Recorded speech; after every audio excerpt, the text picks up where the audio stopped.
Começamos aqui com a segunda parte da aula, onde eu vou aplicar de forma mais particular a renovação carismática, toda a doutrina errada dela, né? Então a gente vai falar um pouco, começando a falar sobre os carismas da renovação carismática. Por que a gente precisa falar dos carismas? Bom, os carismas estão na base da espiritualidade da renovação carismática. É mesmo, talvez, a essência da renovação carismática está baseada nesses falsos carismas dela.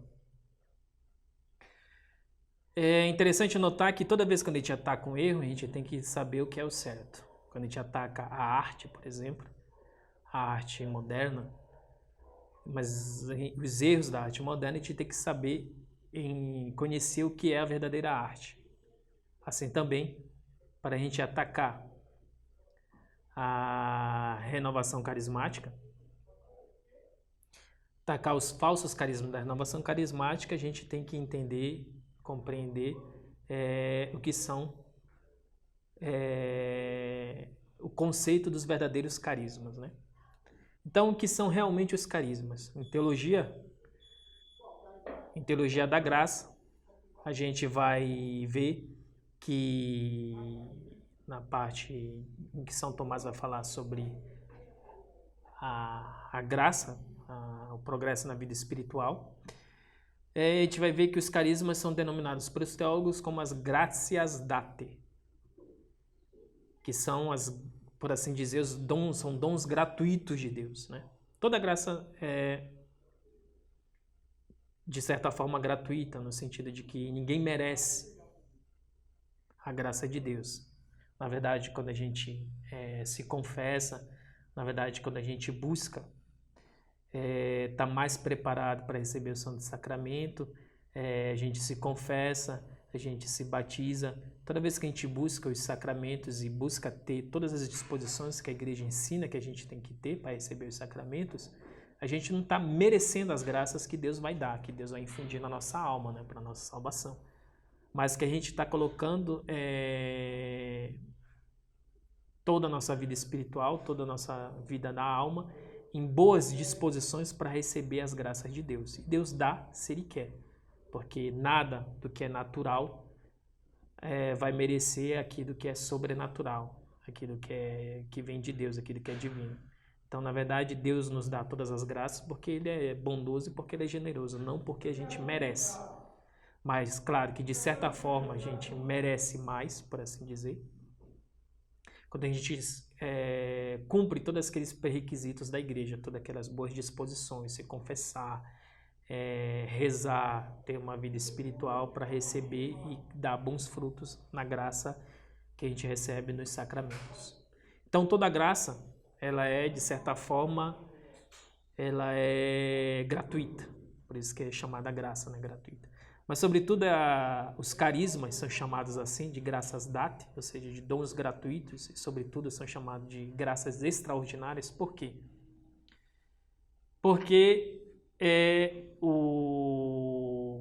os carismas, os verdadeiros carismas, eles não estão ligados diretamente à graça santificante.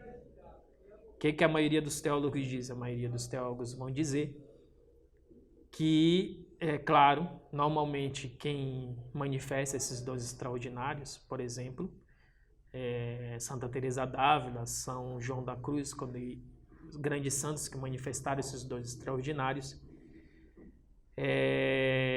o fato deles serem grandes santos e terem um grande progresso na vida espiritual, claro, de certa forma ajudou a manifestar esses carismas. Mas os carismas não estão ligados necessariamente à graça santificante. Um progresso da vida espiritual é dado pela graça santificante. O que realmente nos ajuda a ter um progresso na vida espiritual é a graça santificante. Quando nós estamos em estado de graça, ou seja, sem ter cometido um pecado mortal, a gente recebe a infusão da graça de Deus na nossa alma, e pelo exercício dessas virtudes, dessa graça que a gente recebe na nossa alma, a gente pode progredir na vida espiritual. Mas os carismas, que são os dons gratuitos, eles não estão ligados necessariamente a essas graças, a essa graça santificante. Mesmo um pecador, mesmo em estado de pecado, se Deus assim quiser, pode manifestar alguma graça extraordinária. Porque a graça extraordinária ela é dada por Deus para edificação, sobretudo, do próximo, para a edificação da igreja, e não necessariamente para o progresso, em benefício daquele que está manifestando, mas sobretudo para o benefício de toda a igreja. Tá bom? Então, em primeiro lugar, é isso que é importante saber dos carismas. Os carismas são graças extraordinárias, são dons gratuitos. Por que são dons gratuitos? Não estão necessariamente merecidos por causa da graça santificante que a gente recebeu na nossa alma, não estão ligados diretamente à nossa graça santificante, e são extraordinários, quer dizer que não acontece para todo mundo. Só extraordinariamente Deus permite manifestar esse tipo de graça em algum grande santo para edificação de toda a igreja, tá bom? Então são extraordinárias e não estão ligadas diretamente à graça santificante. O que isso já vai de contra a renovação carismática, porque para a renovação carismática, para ter o que manifesta um progresso na vida espiritual de alguém, é a manifestação necessariamente a manifestação desses carismas, que é errado, porque a santidade não está ligada necessariamente a carisma. Por exemplo, Nossa Senhora é a maior de todas as santas e nunca não se consta na história a manifestação de carismas de Nossa Senhora, por exemplo.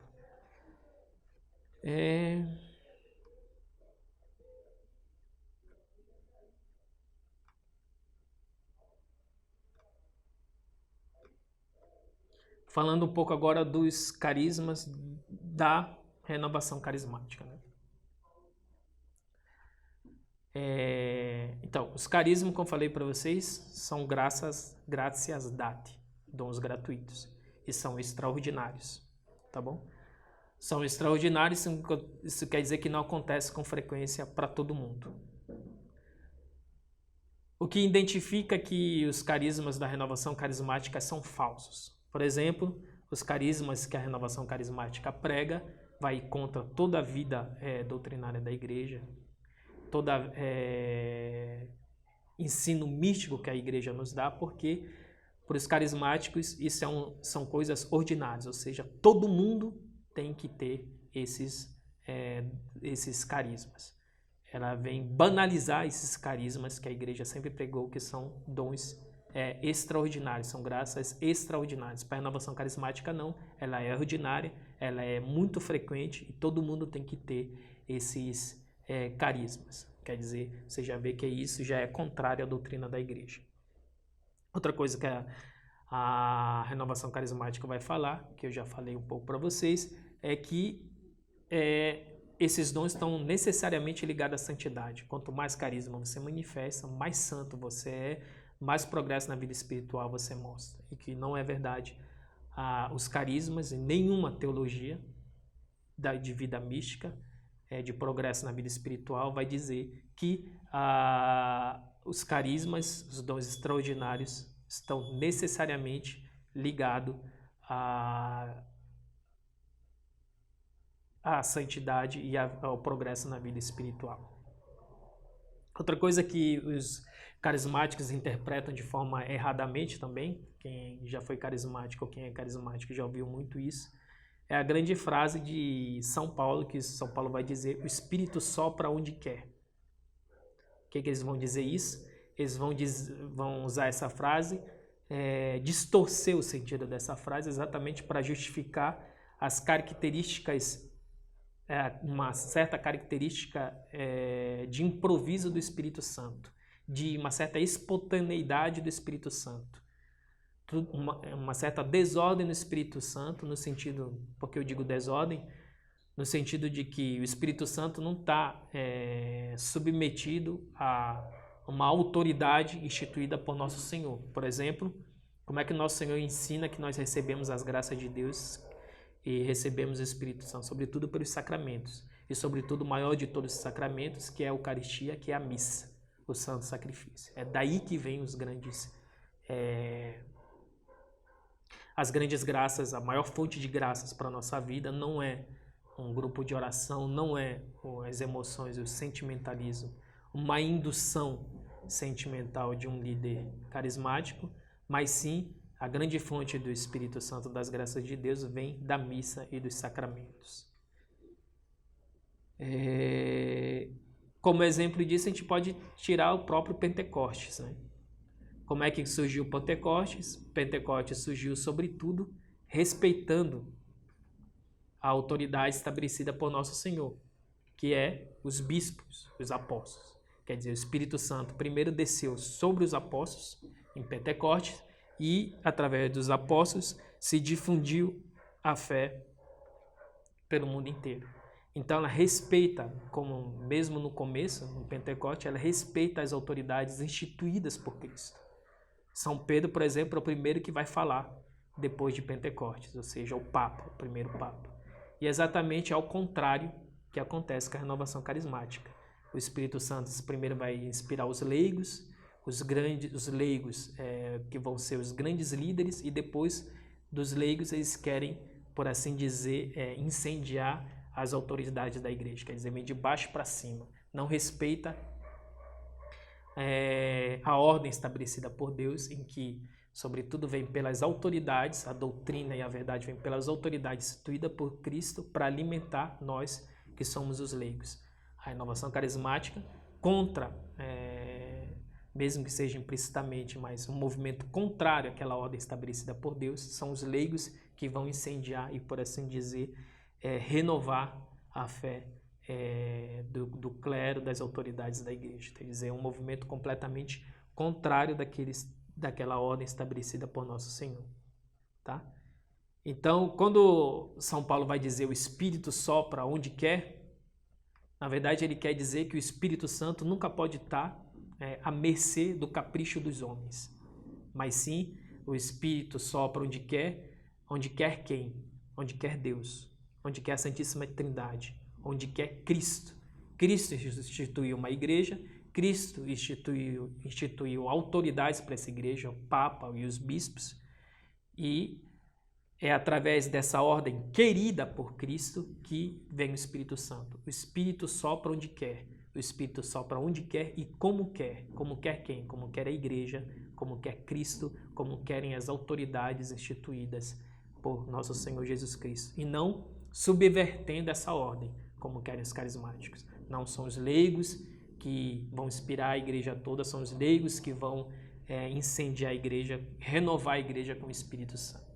Um dos exemplos disso, por exemplo, é muito comum nas comunidades carismáticas, por exemplo, a Shalom, onde líderes que são leigos dão ordens aos padres. Muitos padres, membros da Shalom, recebem ordem de leigos, que os leigos, a maioria são os leigos, que são os leigos, por exemplo, são fundadores da Shalom, e muitos leigos são líderes da Shalom e dão ordem ao clero e dão ordem aos padres, quer dizer, subvertendo uma ordem estabelecida por Cristo, que são os clérigos, que são a verdadeira autoridade na igreja. Então, isso tudo mostra a falsidade dos carismas, né? O fato de tornar os carismas ordinários, necessário para uma santidade, necessário para a vida espiritual. Os carismas, os dons do Espírito Santo na renovação carismática também são espontâneos, não respeitam a ordem das autoridades. Então é uma coisa espontânea, uma coisa pessoal, completamente subjetiva. O Espírito sopra onde querem os líderes, onde querem os leigos, onde querem qualquer um, mas não onde quer Cristo, porque Cristo quer dar o Espírito através da igreja, através da instituição e das autoridades. Tá bom? E outra coisa é o fim desses carismas, né? Para que se quer os carismas na renovação carismática? Para se sentir melhor, para se sentir bem, para ter um encontro com Deus, uma cura interior. Mas não é assim que estabeleceu com nosso Senhor. O encontro que a gente tem com Cristo é sobretudo na Eucaristia, é sobretudo nos sacramentos, e não colocando de lado os sacramentos e colocando de lado as autoridades da igreja. Então, quando a renovação carismática interpreta o Espírito sopra onde quer dizer exatamente ao contrário daquele que ensina a igreja. Ela quer dizer O Espírito sopra aonde um homem quer, ou seja, o Espírito está dependente dos caprichos dos homens. É exatamente o contrário que pega a igreja.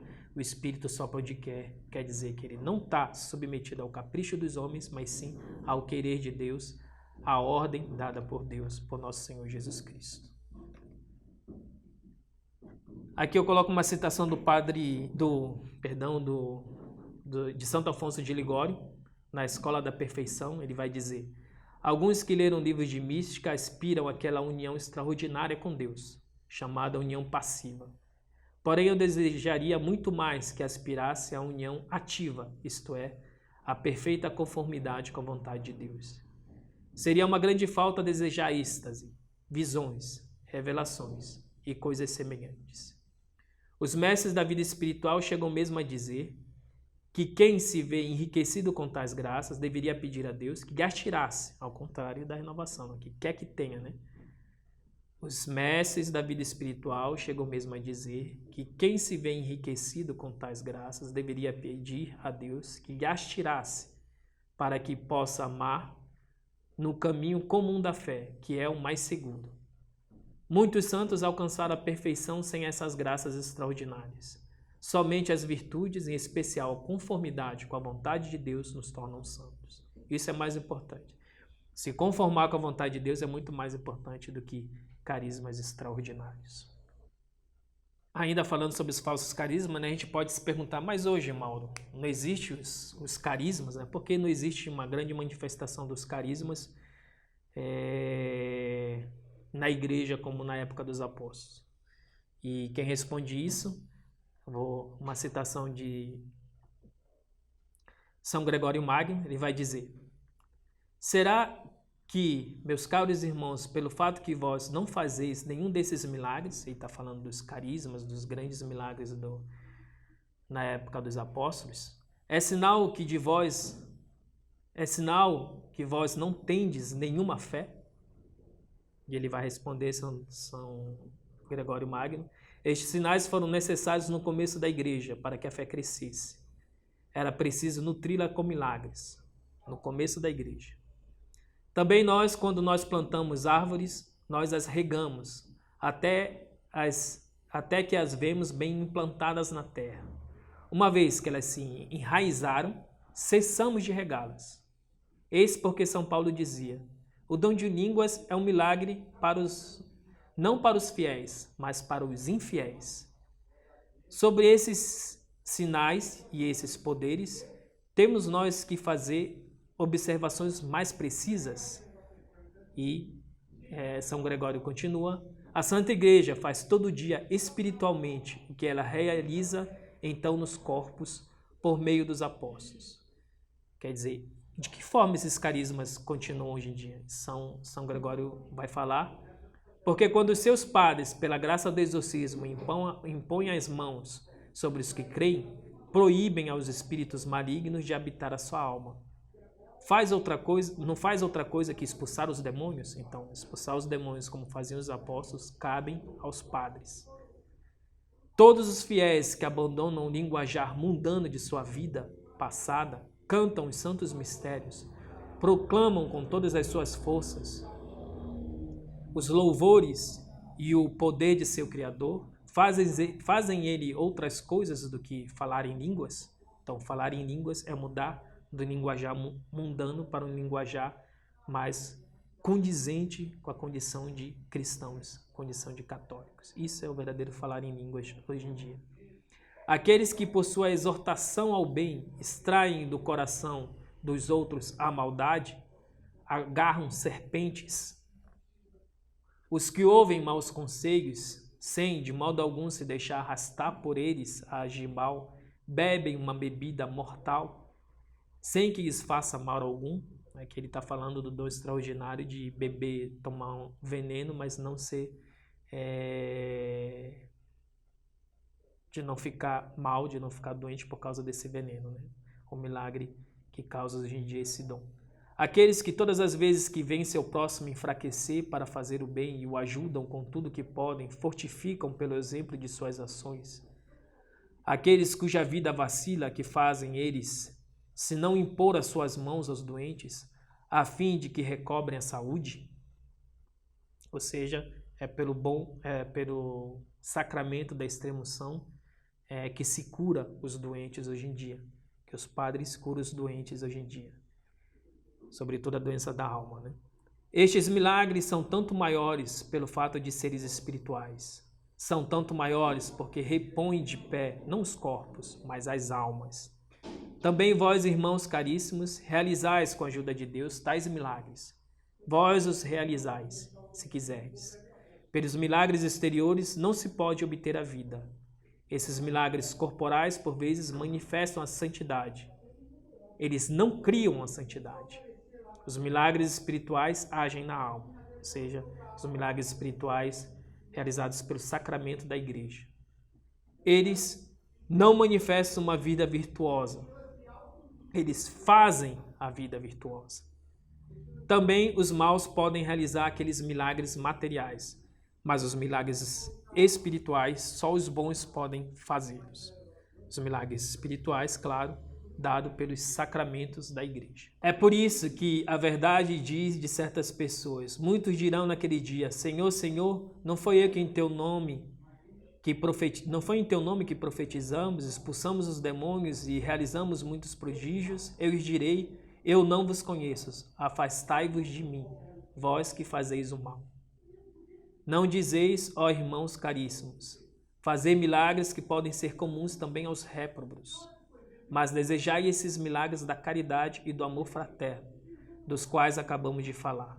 Eles são tanto mais seguros, pelo fato que são escondidos e porque acharão junto de Deus uma recompensa, tanto mais bela quanto eles dão menor glória diante dos homens. Então, o que interessa é esses milagres da vida comum, da vida ordinária, que são os milagres dados pelos sacramentos da igreja, de curar os enfermos, pela extrema-unção, de falar novas línguas, quando o padre prega e mostra o verdadeiro sentido do evangelho, por exemplo. Então, isso que são os verdadeiros milagres hoje em dia. Bom, a RCC, outra coisa que a RCC que tem muito é a relação com a hipnose. Como eu já falei para vocês, a RCC, a Renovação Carismática, usa muito da sugestão psicológica. Aqui eu cito um estudo da revista de hipnose, da Associação Brasileira de Hipnose, que ela vai falar como os sentimentos são importantes, e isso se aplica muito à RCC. Ela vai analisar o sentimentalismo, as emoções usadas no culto das seitas, e se aplica muito à renovação carismática. Características comuns dos rituais, esses rituais desses cultos pentecostais. Indicam que certos procedimentos potencializados pelo alto grau de expectativa do fiel religioso favorecem o acesso a esses estados modificados da consciência. As expressões desses estados podem ser verificadas por alterações emocionais e comportamentos durante o ritual, em que comumente se verifica a exortação em choro, gritos e movimentos corporais. Isso acontece na renovação. Esse tipo de resposta assemelha-se, como já dissemos, ao chamado transe histérico mesmérico, em que certo frenesi assola o ambiente. A hipnose pode ser considerada como sendo uma dissociação psíquica produzida por reações emocionais, desenvolvidas através da intensificação de alguns estímulos impositivos ou permissivos, ou seja, cada vez mais estímulos para impulsionar a emoção nos outros ajuda na hipnose, na sugestão hipnótica. Assim, para a indução e manutenção do transe hipnótico, é necessária uma carga emocional. Essa deve apresentar certa intensidade para a ocorrência do transe, pois, segundo Priori Maia, que é um grande estudioso desse assunto, sem emoção não há hipnose. Então, é a tática utilizada para a RCC muito dessa sugestão hipnótica. Só lembrando que a hipnose é uma certa alteração de consciência. O que é a consciência? A consciência, no sentido tomista, é o intelecto uma operação do intelecto. O padre Pascuto, que é do padre do IBP, agora ficou muito tempo aqui em São Paulo, agora está em Brasília, dizia, por exemplo, que o boxe, em certo sentido, pode ser muito ruim para a vida de um católico, pode ser até um pecado. Em que sentido o boxe pode ser um pecado? Ele dizia, por causa da alteração, porque o homem ele foi feito para um animal racional, para usar sua inteligência. Um dos objetivos do boxe é o nocaute. O nocaute torna o outro homem, ele perde o estado de consciência dele, ele fica de certa forma inconsciente. Ele perde o estado natural dele de consciência. Então, essa indução da perda da consciência, ou seja, essa indução a uma certa irracionalidade, o objetivo do boxe com o nocaute, com a busca dessa inconsciência, é um pecado exatamente porque induz um homem a agir contra a própria razão dele, buscando o nocaute, buscando a inconsciência do outro, do adversário. Então isso pode ser um pecado e um pecado grave. Agir isso sem um justo motivo. Claro, para se defender, vai que um outro se defende, bate no outro, o outro acaba caindo inconsciente. Isso pode se justificar, mas por um caso de um esporte, buscar objetivamente esse tipo de alteração da consciência é muito ruim, pode ser até um pecado grave. E na casa da renovação carismática, por causa dessa hipnose, né, dessa indução psicológica, se busca isso, uma alteração da consciência. Quanto mais o homem busca uma alteração da sua consciência, ou seja, se tornar inconsciente, mais ele está lutando com a sua própria natureza, porque é natural do homem ser um animal racional e buscar conscientemente conhecer as coisas. Quando ele busca um estado de inconsciência, quando ele age contra a sua própria inteligência, ele está agindo contra uma ordem estabelecida por Deus. Então isso é muito ruim. É nesse sentido que a hipnose é muito prejudicial para a nossa vida e por isso que essas técnicas utilizadas pela renovação carismática das emoções para induzir uma sugestão, uma inconsciência, é uma coisa muito grave. Tá bom? Ainda continuando nesse estudo, ele fala de algumas táticas que os cultos pentecostais utilizam. Estimulação auditiva, por exemplo, repetição de ritmos, uma persistência monótona de alguns ritmos, um abuso na utilização de estímulos sonoros, sons eletrônicos, mecânicos, tudo isso aqui são técnicas utilizadas para aumentar o estado de alteração da consciência, ou seja, para ajudar na sugestão hipnótica. O que mais? Estimulação sinestésica, que tem relação com os toques, né? Todo carismático, líder carismático gosta de ficar tocando nos outros, né? Mudança de posturas, danças, estimulação bilateral através de toques corporais inesperados. Então, tudo isso são técnicas utilizadas para essa indução psicológica. E também a estimulação perceptiva, visual e imaginativa. Todo líder, todo carismático sabe que os líderes carismáticos gostam de estimular a imaginação para alterar, para fazer essa sugestão psicológica, essa sugestão hipnótica, para alterar o estado de consciência do outro. Então, tudo isso aqui são técnicas que essa revista de hipnose acusa os cultos pentecostais, e que dá para aplicar para a renovação carismática, de fazer para induzir essa hipnose nos seus sectários. Gostaria de mostrar a relação da renovação carismática com o esoterismo. A gnose é a mãe de todas as heresias, e eu diria que ela tem vários tipos de aplicações na vida dos homens. E o ocultismo, por exemplo, é uma dessas aplicações. A cabala é uma dessas aplicações. Eu considero o esoterismo também uma dessas aplicações. Um dos autores que eu gostaria de citar vou colocar a citação no slide, é, por exemplo, que é considerado por muitos um dos pais do esoterismo moderno, é guru. Ele é um guru dos grandes nomes do esoterismo da atualidade. Por exemplo, é considerado como praticamente um mestre para Olavo de Carvalho. O Olavo de Carvalho considera ele como uma espécie de mestre, que é o René Guénon, um esotérico do começo do século XX, da primeira metade do século XX. René Guénon vai falar da importância para a vida mística dos sentimentos. Ele vai dizer que nem o dogma, nem a vida prática, nem a moral, nem o dogma, nem a vida prática, nada disso pode existir numa religião sem o sentimento. Tudo que vem do intelecto vem dependente de um sentimentalismo, de uma sentimentalidade. Você vê que tem uma ligação direta aí com o que prega a renovação carismática. Tem um grande estudioso do esoterismo, que é um francês chamado Antoine Febvre. Ele é o maior especialista vivo sobre o esoterismo. E ele vai dizer mais ou menos isso, que o esoterismo está intimamente ligado com toda a vida mística, com a maior parte da vida mística do mundo moderno.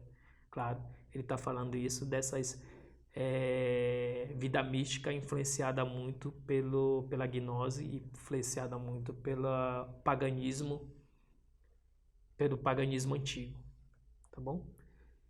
E essa citação, como eu sei, do René Guénon, mostra um pouco dessa ligação da RCC com o esoterismo. A minha teoria é de que a RCC também não só vem contaminada pelo pentecostalismo protestante, mas já os pentecostais protestantes, assim como a RCC, são frutos um pouco desse esoterismo moderno, né?